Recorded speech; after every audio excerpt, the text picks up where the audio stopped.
P22 mengungsikan Ara dan sang ayah. Malam harinya Dewa telah menyiapkan 2 helikopter untuk membawa Ara, Bram dan Mela ke tempat yang telah disiapkan oleh Dewa.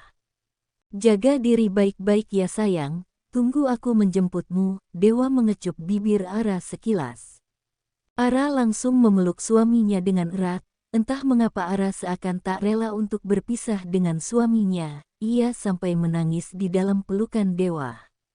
Jangan nangis dong sayang, kita berpisah hanya sementara saja, setelah semua masalah ini selesai aku akan langsung menjemputmu, ujar Dewa mengurap pelukannya dan menghapus air mata Ara yang mengalir di pipi Ara. Janji ya mas mau jemput aku, ucap Ara masih dengan isak tangisnya. Ya aku janji sayang, jawab Dewa sambil tersenyum lalu mengecup bibir Ara lagi. Ara memeluk suaminya lagi. Dewa pun membalas pelukan Ara dengan erat. Aku sangat mencintaimu istriku, ucap Dewa di dalam pelukan Ara. Aku juga mencintaimu mas, jawab Ara. Tak lama Dewa pun mengurai pelukannya. Ia tersenyum sambil memegang kedua pipi Ara lalu mencium seluruh wajah Ara. Yuk kita keluar, sebentar lagi kalian akan berangkat, ajak Dewa. Ara hanya menganggukkan kepalanya saja sambil meneteskan air matanya lagi, namun dengan cepat Dewa menghapusnya.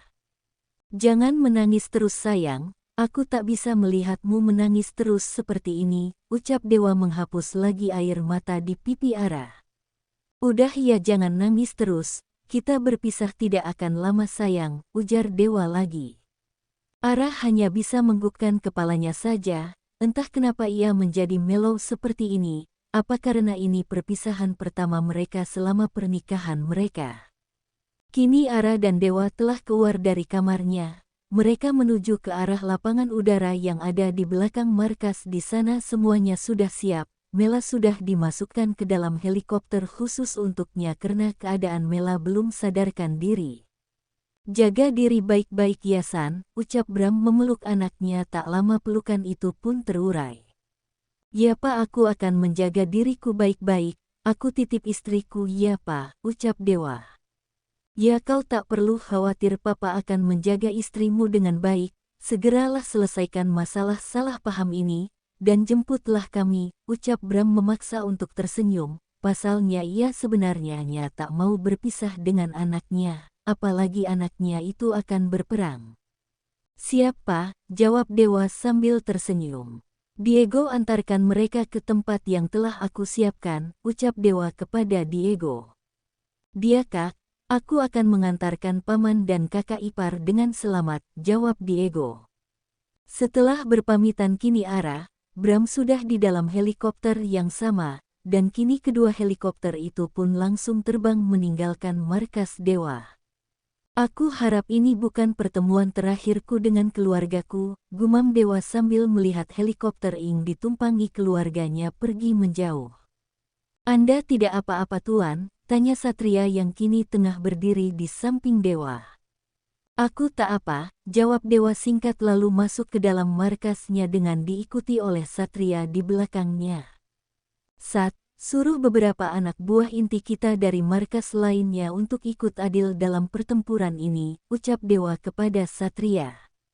Siap Tuan, bagaimana dengan perusahaan Tuan? Tanya Satria yang mengkhawatirkan tentang perusahaan, pasalnya kalau mereka sedang sibuk berperang siapa yang akan mengendalikan perusahaan. Suruh anak buah kepercayaan kita untuk menghandle perusahaan terlebih dahulu, ujar Dewa. Siap Tuan, jawab Satria. Kau kabari Diego untuk tetap di samping keluargaku, kali ini tugasnya hanya menjaga keluargaku, ucap Dewa. Baik Tuan, jawab Satria yang langsung mengeluarkan ponselnya untuk menjalankan tugas dari bosnya itu. Setelah itu Dewa langsung menyuruh seluruh anak buahnya untuk menyusun rencana dan strategi untuk menerima penyerangan dari organisasi mafia yang jumlahnya lumayan banyak. Karena organisasi mafia terdiri dari 20 kelompok mafia.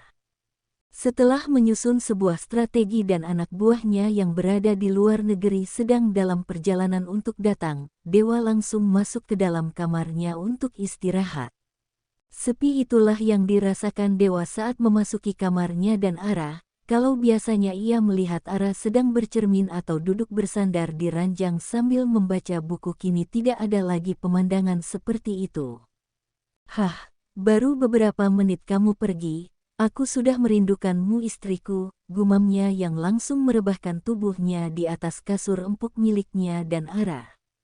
Tanpa sadar Dewa pun memejamkan matanya saking lelah memikirkan penyerangan Orc Misaki ke markasnya. Di tempat lain, tepatnya di sebuah pedesaan yang sangat jauh dari perkotaan, tepatnya desa di tengah-tengah hutan belantara. Ayo paman, kakak ipar kita sudah sampai, ujar Diego.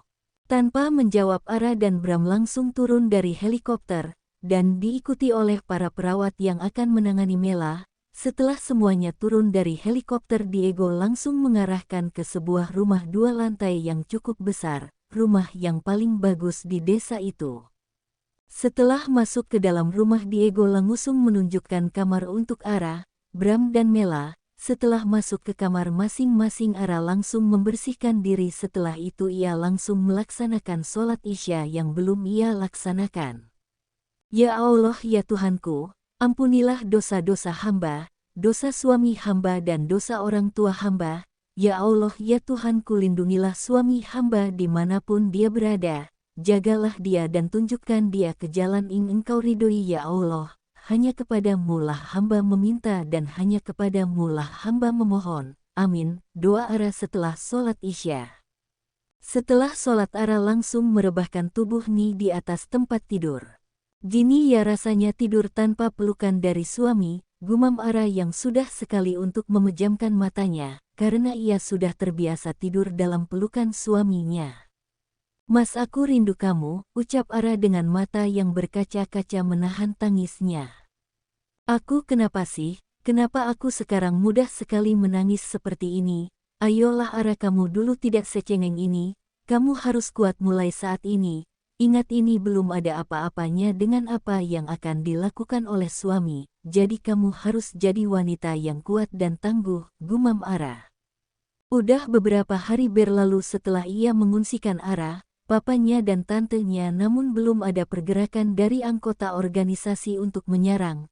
Namun Dewa tak mau lengah, ia terus memperketat penjagaan di markasnya, takutnya ia nanti mendapatkan serangan dadakan. Tuan, panggil Satria. Dewa langsung menoleh tanpa menjawab panggilan Satria. Apa benar informasi yang disampaikan oleh Deva kalau organisasi akan menyerang kita? Tanya Satria sedikit ragu, pasalnya sudah beberapa hari menunggu namun belum juga ada pergerakan dari anggota organisasi. Entahlah, aku tak tahu, yang penting kita sudah sedia payung sebelum hujan, jawab Dewa santai. Saat mereka berdua sedang berbincang-bincang masalah penyerangan dari organisasi, tiba-tiba ada suara tembakan dari luar markas. Dor, dor, dor. Sepertinya mereka sudah datang, ucap Dewa dengan seringainya. Kau bersiaplah, kita akan memulai gemes ini, ucap Dewa kepada Satria. Setelah itu ia pergi menuju ke kamarnya untuk mengambil senjata kesayangannya. Siap Tuan, jawab Satria yang juga pergi untuk mengambil senjatanya. Sesampainya di kamar, Dewa langsung mengambil senjata kesayangannya. Namun ia langsung teringat dengan permintaan Ara kepadanya. Sayang, maaf, aku belum bisa menepati janjimu untuk tidak membunuh, gumam Dewa menatap sedih karena belum bisa memenuhi permintaan sang istri. Setelah mengambil senjatanya, Dewa langsung keluar dari kamarnya. Dewa langsung mengawasi keadaan di luar markasnya. Dewa sedang mengamati pergerakan musuh melalui monitor. DDDTTT, DDDTTT. Ponsel Dewa bergetar pertanda ada yang menghubunginya. Dewa langsung melihat siapa yang menghubunginya. Deva, ucap Dewa yang membaca nama yang tertera di layar ponselnya. Ada apa? Tanya Dewa saat sambungan teleponnya sudah tersambung. Mereka sudah mulai bergerak, ucap Deva yang panik saat tahu kalau anggota organisasi sudah mulai bergerak menyerang markas Dewa. Kau tenang saja. Aku akan mengatasinya, jawab Dewa santai. Hi, kau gila hah? bisa-bisanya kau dalam keadaan seperti ini masih santai, teriak Deva di seberang telepon. Ia tak habis pikir dengan sahabat satunya ini. Kau tenang saja, aku sudah mempersiapkan semuanya. Apa kau juga ikut dalam penyerangan itu? Tanya Dewa. Aku tak segila itu ya, mau menyerang sahabatku sendiri, ucap Deva kesal. Baguslah kalau kau tidak ikut, aku tidak akan takut-takut lagi untuk membasmi mereka semua, jawab Dewa. Terserah kau saja, oh ya, apa kau membutuhkan bantuanku atau Bastian? Tanya Deva. Tak perlu, aku bisa mengatasi ini sendiri, jawab Dewa. Baiklah. Tapi kalau kau membutuhkan bantuanku segera hubungi aku atau Bastian, ujar Deva. Ya, sudah dulu ya, aku mau memulai, gemesnya dulu, ucap Dewa yang langsung memutuskan sambungan teleponnya secara sepihak. Dewa kembali mengintai pergerakan musuh dari ruangan monitor.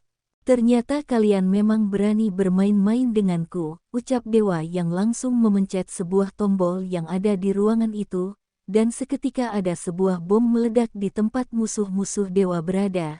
Dewa memang telah menaruh beberapa bom yang akan aktif dengan tombol, jadi Dewa hanya memencet tombol saja saat mereka mulai masuk ke kawasan markasnya. Dewa menggunakan trik ini untuk menjaga keutuhan anak buahnya. Setelah beberapa bom yang Dewa luncurkan, namun anak buah dari organisasi semakin banyak saja sehingga Dewa melanjutkan misi yang lain, yaitu meluncurkan ribuan anak panah yang telah ia siapkan untuk menyambut kedatangan para anak buah organisasi mafia. Sial, kalau begini belum masuk markas kita akan kehabisan anak buah, ucap Albert yang kesal karena anak buahnya sudah banyak terbunuh sebelum masuk ke dalam markas Black Horses.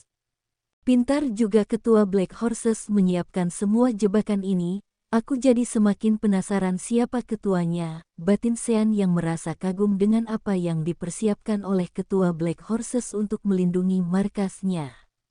Bagaimana kalau kita mulai menyerang lewat udara Tuan, ucap Sean mengusulkan sambil tersenyum sinisnya. Kau ada benarnya juga. Baiklah, kita akan menyerang mereka melalui udara, ucap Albert yang menyetujui usulan Sean.